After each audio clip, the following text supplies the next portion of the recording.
India ये बन गए वर्ल्ड चैंपियन। देखो पाकिस्तानिया छोटका मैच जीते तो पूरा कूदा लगे छे।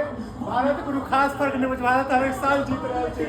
भारत माता के जय, भारत माता की जय। हिस्ट्री रिपीट भेले, हिस्ट्री डिफीट भेले और आइ पूरा भारत वर्ष का मतलब कि पूरा भारतीय सीना चौड़ा भगले। अपना से लगातार 2 बेर T20 वर्ल्ड कप जीतलिए।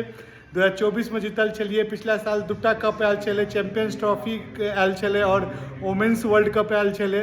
और बहुत मतलब पहले जब क्रिकेट देखे छलिए तो ICC ट्रॉफी नहीं अबै छले। एहि चक्कर में विराट कोहली कैप्टनसी चलि गेल छले, लेकिन विराट कोहलियो लास्ट T20 वर्ल्ड कप जीत के गेल छलखिन। ओह व्हाट अ मैच, मतलब फर्स्ट इनिंग अगला स्टार्टिंग के 6 ओवर में इंडिया जीत जेते से पूरा जो क्रिकेट के पंडित छे उनका पता चल गेल छले। मजा आबि गेलै। ऐसे नीक मतलब कि लागे छे ना कि मतलब जेना इंडिया वर्ल्ड कप जीतले, हर एक इंडियन जे छे अपन कैरियर में अहिना ऊपर बढ़े और अहिना मतलब झंडा गाड़ि दे। भारत माता की जय।